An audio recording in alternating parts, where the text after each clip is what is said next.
All right, everybody, let's talk about the brand new Falling Universe song called Ronald. The first thing I want to point out is Ronnie just turned 40, I think, which means that he also grew up in the 80s, and I don't know what it's like now, but as somebody who had a funny name back in the 80s, I know that kids back then, if your name was at all different or there was anything that anybody could do to make fun of your name, they would just instantly do it, and they would do it forever. So what I want to know is how many times he got called Ronald McDonald on the playground in the 80s. And if I was him, I bet people say that to him now, and it probably makes him really, really, really angry.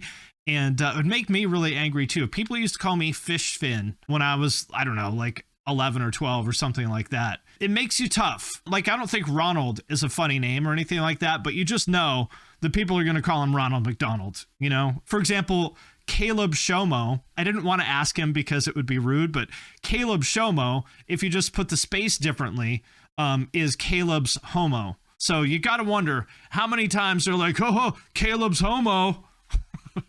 Anyway, I haven't listened to this yet, but my first thought was very bold move to call your song Ronald. I like it. Let's check it out. Okay. Heavy as balls. Looks like a trailer for a game.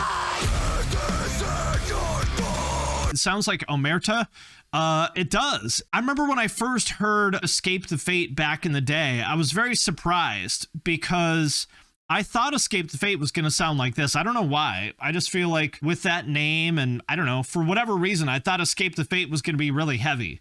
And they were like, you know, kind of poppy rock almost, like, and very good, but just one of those moments where I was expecting Escape the Fate to be heavy and they weren't. This is what I thought they were going to sound like, and it's a very rare case. He's been making music for 20 years now almost. So to be making the heaviest music of his career 20 years into it, surprising, and I think also makes it even more, I guess, surprising and respectable that he's also the biggest he's ever been in his career 20 years into it.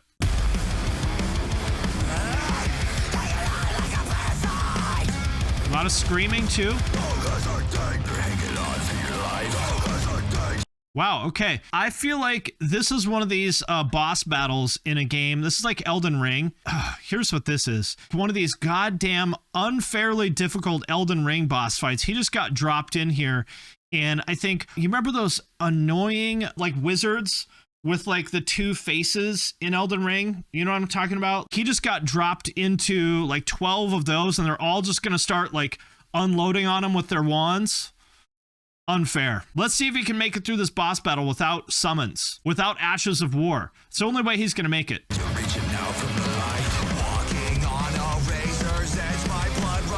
Oh yeah, it's one of those interact with the environment stages where you have to knock him over the edge. That's probably what it is. See, I'm so stupid. I would just go around trying to kill all of them, and then I would look up a guide, and they would say that all you have to do is like sneak up here and like knock them off the platform one by one. I'm like, oh. Okay, well, I just wasted 6 hours trying to fight him. Okay. Very genty. Okay.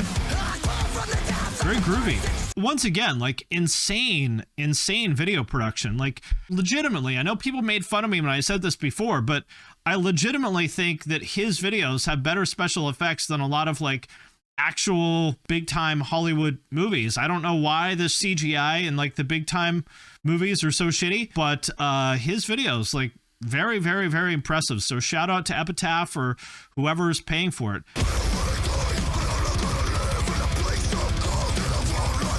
Okay, now this is definitely reminding me of the first mission in Cyberpunk 2077.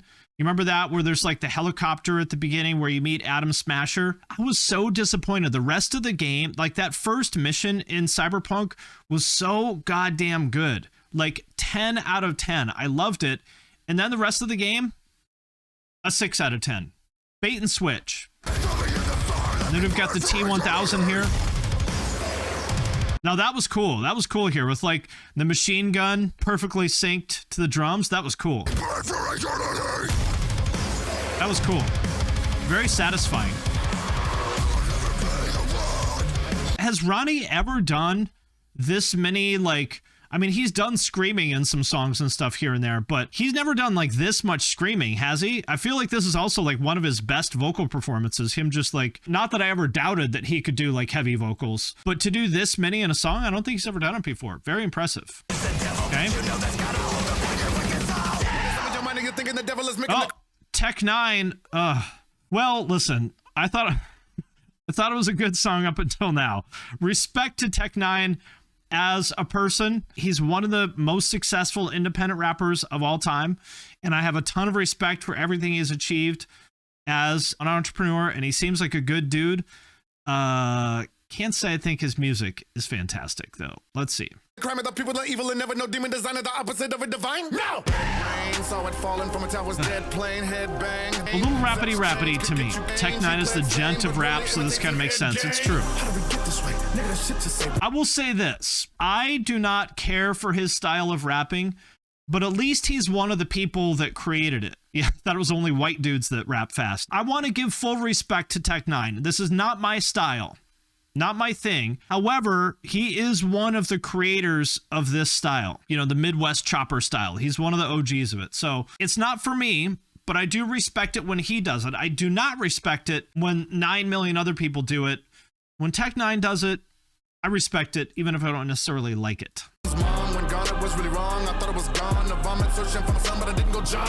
Yeah, we got some more big box PC game art here. Big box PC cutscene. This is like halfway through like Pillars of Eternity or something, you know, when you like kill the big boss of like the world of light, and now, you know, you get sucked into the world of dark. This is the cutscene that's like the transition between worlds. Rebels ready to put the heavy metal I fear. Still I gotta take some go. Okay. Ooh, that was cool. Listen to that. We got a meta breakdown here, people. We had the breakdown, and then they broke down the breakdown, so we got the meta breakdown. Let's hear the meta breakdown. Go! I like that, like a double time breakdown. That was cool. And now we got the Queen part. Okay.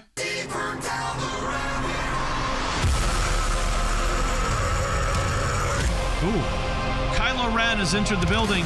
Kylo Ren staring down the boss. It's the goddamn fire giant. I'm going to tell you guys something I'm not proud of. I never finished Elden Ring because I tapped out at the fire giant. I tried probably 20 times to beat that fucking thing, and I just gave up. There was some cheese kind of strategy for it where I forget the name of the archer. I summoned the archer to just like, you know, shoot him from across the fucking way or whatever. I gave up, never made it past the fire giant. I'm a casual, a filthy casual. And someone's telling me this is Alex Terrible doing the voice of the Balrog. Is that correct? He doesn't really sound any different than Ronnie. A rapping Balrog, that's right. We got a rapping Balrog. Ronnie Radke taking us into the 21st century with the rapping Balrog. I respect what Falling Reverse does, but the songs feel so incohesive and messy. I actually like that. I think it's cool that, like, you know, their old songs, which I liked a lot, like the first and second Falling Reverse album, I liked quite a bit. Like Fashionably Late is my favorite one. It was like very straightforward, kind of, you know, almost poppy rock. I actually like that these new songs sort of are just like all over the place. It feels like 3 songs stitched together. I agree with that, but it kind of works to me the same way as like Sicko Mode is like 3 songs stitched together, but it works for me personally. But I see where you're coming from. I think it's a valid point of view.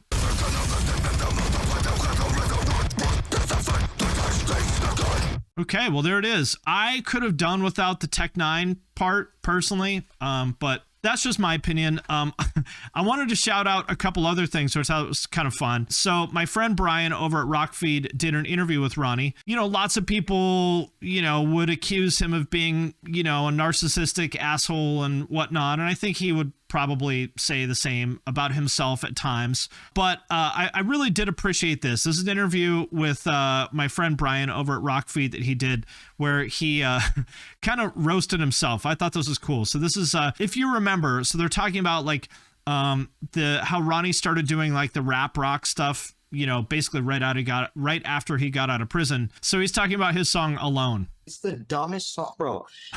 It's Oh a my good hook, God. bro. It's a great hook. You're a nice guy, and it is a good hook, but the lyrics and the verses are ass, dude. They're so Ass. bad. It's so embarrassing. And I deserve to get roasted for it. And I welcome all the roast for reals. I thought that was cool. You know, Ronnie sometimes takes himself very seriously, sometimes doesn't take himself seriously at all. And yeah, I thought that was cool. Also thought it was kind of interesting. He's putting out his first album since 2017. And the album is going to be called Popular Monster, which has, as far as I'm aware, these all have been released, I think, or almost all of them anyway. So it's Popular Monster, All My Life, Ronald, which we just heard, Voices in My Head. We've heard that. Bad Guy, that might be new. Watch the World Burn, definitely been out. Trigger Warning, I feel like might be new. Zombified, we've heard. No Fear, I think might be new. And then Last Resort, we have heard also. So I'll bet you $1 million this is the biggest album that he's ever done. And it's because he spent the last 6-7 years just doing singles. So now when he puts out an album, it's an event. It actually means something, right? So like these bands who just put albums out all the time, it doesn't mean anything. But because Ronnie has been doing nothing but singles, which have all been huge for the past 7 years, now it actually means something. So it's coming out July 26th. So come back, see if I'm right. But I would bet a lot of money that this will be his biggest album to date. And there it is, people. The brand new Falling Universe song, Ronald, from your man, Ronald Radke. I think it's solid. So there it is. I'm a casual, a filthy, filthy casual.